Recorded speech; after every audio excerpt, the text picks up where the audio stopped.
It's Thursday. You're watching First Shift. I'm Angelina Zarnecki. Coming up, Ford's latest tech. But first, your morning headlines.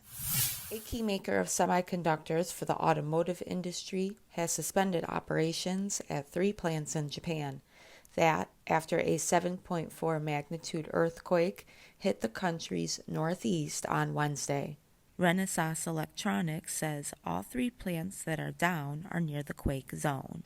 The company says it is currently assessing the impact on equipment and products, as well as the safety of the facilities and condition of clean rooms.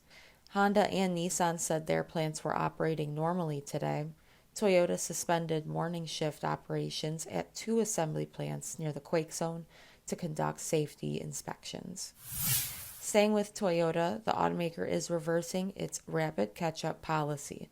Toyota says it will slash its global production plan for April by 150,000 units.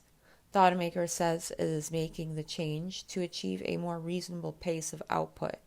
In a statement, Toyota says, quote, "By doing this, we will establish healthy workplace environments that place the highest priority on safety and quality rather than exceeding the capacities of facilities, pushing people to their limits, and making do through overtime work." From April through June, Toyota said its global production would average about 800,000 vehicles a month. That's down from the original plan of more than 900,000 vehicles a month.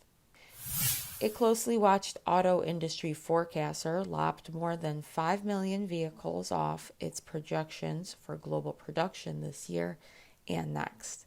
The change, largely due to fallout expected from Russia's invasion of Ukraine, S&P Global Mobility lowered its 2022 and 2023 estimates each by 2.6 million vehicles.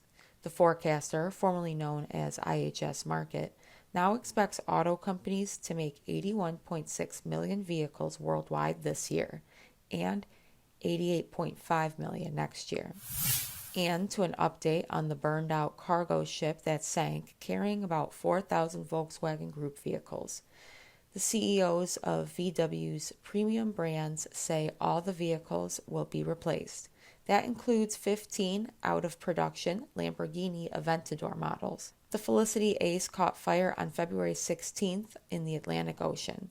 The vessel sank March 1st in rough seas as it was being towed back to port.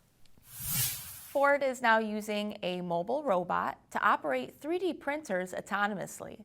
The automaker has filed several patents for the technology. It is all in an effort to increase throughput and reduce cost of custom printed products. Meet Javier, named by Ford's 3D printer operators. The robot comes from supplier KUKA. It allows Ford to print custom items throughout the night. Among the products that Javier makes include the brake line bracket for the performance package-equipped Mustang Shelby GT500. Ford says it is the first in the industry to operate 3D carbon printers using an autonomous mobile robot versus a fixed stationary unit.